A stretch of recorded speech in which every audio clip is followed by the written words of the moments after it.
What's up, guys? My name is Zach, and for the last 7 days, I've been driving the 2025 Toyota Camry XLE.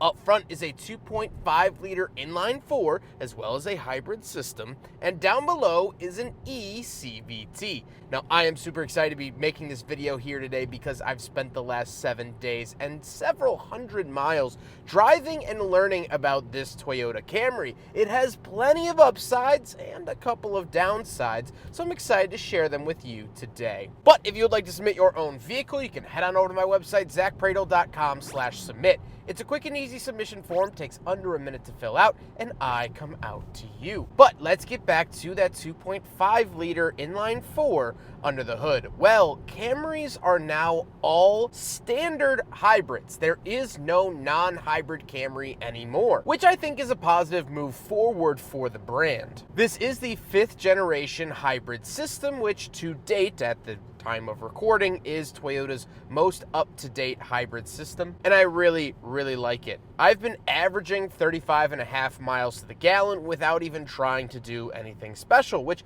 I think is very acceptable. However, there is no V6 offered anymore in the Camry, which I think is the one, if not the largest misstep of the new generation of Camry, is that there is no V6, and we'll talk about that a little bit later on. Like I said, paired to it is an eCVT. I don't love it. I also don't hate it. I'm not shouting from the rooftops about it. I think this CVT is way better than any competitor, and the fact that it is an eCVT gives me a little bit of comfort at night. Last but not least, this particular Camry is all-wheel drive, which is a fantastic offering that wasn't always available on the Camrys, but now is, and it would definitely be my pick, especially here in the Chicago winters. How does it feel to drive the Toyota Camry?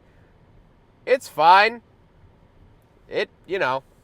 It's not special in any way, but I think that's always been what makes the Camry special, is how, well, unspecial it is. It's very easy to see out of, it's very easy to drive, throttle response is good, steering isn't too heavy. It's so normal. It's just so normal, and I really like it. Cabin noise isn't too loud either. I've done plenty of highway driving and didn't really notice too much noise or an excess of noise, so I really like it. It is a very well-performing vehicle for the task it was set out to do. With that stuff out of the way, let's talk about the interior. Well, in front of me, I have a digital gauge cluster. This is very run-of-the-mill for Toyota nowadays. It's a little convoluted, it's a little busy, I guess, but it's okay. It does the job. It's easy to read the speed, and that's all I worry about usually. On the steering wheel, on the left, we have our settings for that gauge cluster screen, as well as our mute and phone options, and off to the right, we have our adaptive cruise, as well as lane keep assist, skip track, and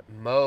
Off to the left, we do have a climate control vent, automatic high beams, traction control, gauge dimmer switch, camera view button, trunk release, and gas cap release. And moving on to the door, we have the latch to get in and out with this nice sort of fabric-y style material. 2 levels of memory seats, power mirrors, and power windows, along with the power locks. Moving up into the center, we actually do get a built-in dash camera. Now, the camera doesn't actually have a microphone. I added it myself, but I think this is really crucial that Toyota offers built-in dash cameras because A, this is going to be great for people that might not think to buy a dash camera on their own. Now they can have one for $150.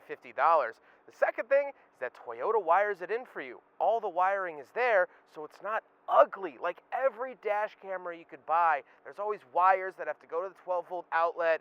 You look like a crazy person. You look like Doc trying to build a time machine just up on your dashboard. They actually build it in now, and I always try to advertise that this is available because I think it's really smart. And going forward, it's going to be safer out on the road. So really cool to see that. Then we have our infotainment screen. This does have wireless Apple CarPlay and Android Auto. It is nice. It is easy to see, easy to use, easy to love. I don't love Toyota's standard system, but you don't have to use it if you use Apple CarPlay or Android Auto, so it makes life very simple, and I like that a lot. Here's the backup camera along with 360 camera in case you're curious. I think that they are pretty good quality, so I don't have any issues, and it does have Toyota sort of see-through mode where it helps you see through the car as you drive at slow speeds.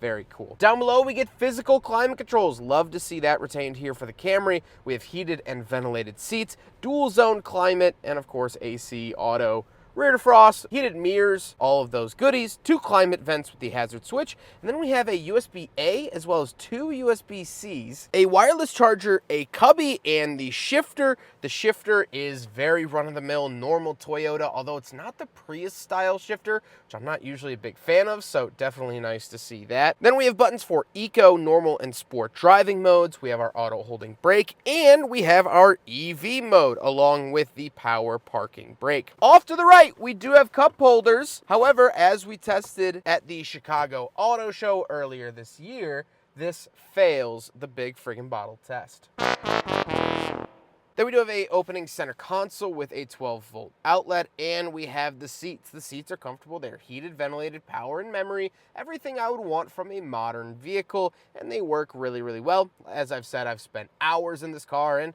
my back hasn't hurt, which is a very, very nice. However, speaking of seats, we do have back seats, so let's go do a back seat review. All right, so in the back of the 2025 Toyota Camry XLE, and a couple of things to note. First of all, headroom, I'm coming close to the ceiling. I'm 5'11", not a small guy, and it's not great. We do have LED lights over my shoulder as well. We do have a center console with 2 cup holders in here, 2 climate vents, and a USB-C and USB-A charger, which is very nice to see all that.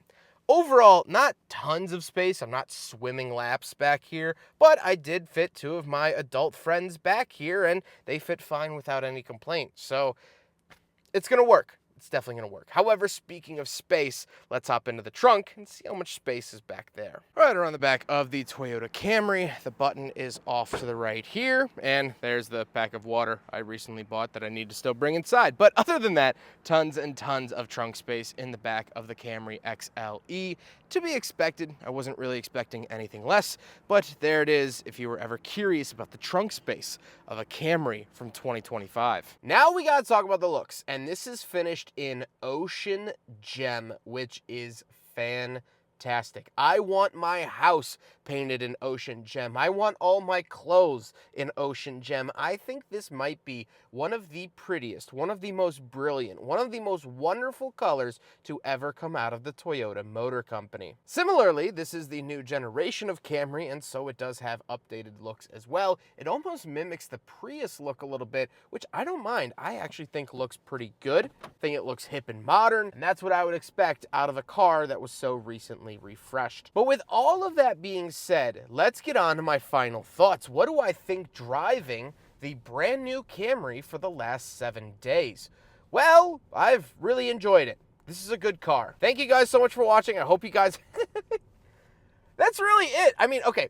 Besides the fact that there is no V6 offered anymore, which is a shame because the V6 Camrys were really a force to be reckoned with. I would argue that they edged on sports sedan territory, especially the TRD Camrys. I love those things. And to see that no longer offered is a little bit sad. However, there are plenty of great attributes about the modern Camry. And I think the biggest thing is just how simple it is, how useful it is, because when designing the Camry, Toyota has to realize that this is going to be driven by every body type, by every ethnicity, by every social economic background. Not only today, yes, it is an expensive price and maybe not everyone can afford it now, but how many used Camrys do you see on the market? How many people's first cars were a Camry? Most recent purchase, a Camry. I have a friend that just bought a 2014 Camry this year. They have to keep all of that in mind, and I think they've done that really well. I remember hearing a lecture from the designer of Google Maps, and he said, obviously, we would love to offer a feature that's going to be the most scenic route, or offer this feature, or that feature, or this and that and the other. But he said the problem with that is that every feature has to be usable by a billion people. A billion people use Google Maps every day. And so when you're dealing with scale, small issues can become very big ones. So while the Camry might not be the most show-stopping, flashy vehicle, they built it to work for the masses. And that's what really comes through. Everything in here is laid out very simply. And while sure, people might say, it's a Camry, who cares? well, hundreds of thousands, if not millions of people are going to drive this car. And that's what you have to realize when you're shopping for a Camry. And there's a reason they're on top. It's so great. It really, really is. And I don't have a single complaint besides the lack of V6, but that's the way the world is going, and I am such a small drop in an ocean of potential Camry buyers. I hope you guys enjoyed the video. Huge thank you to Toyota for letting me borrow this vehicle for 7 days, as well as, of course, Drive Shop for facilitating the cleaning and delivery of the vehicle, and of course, the Midwestern Automotive Media Association. But I hope you guys enjoyed the video. Don't forget to rate the video, comment on the video, and subscribe if you really liked it. Take care, guys.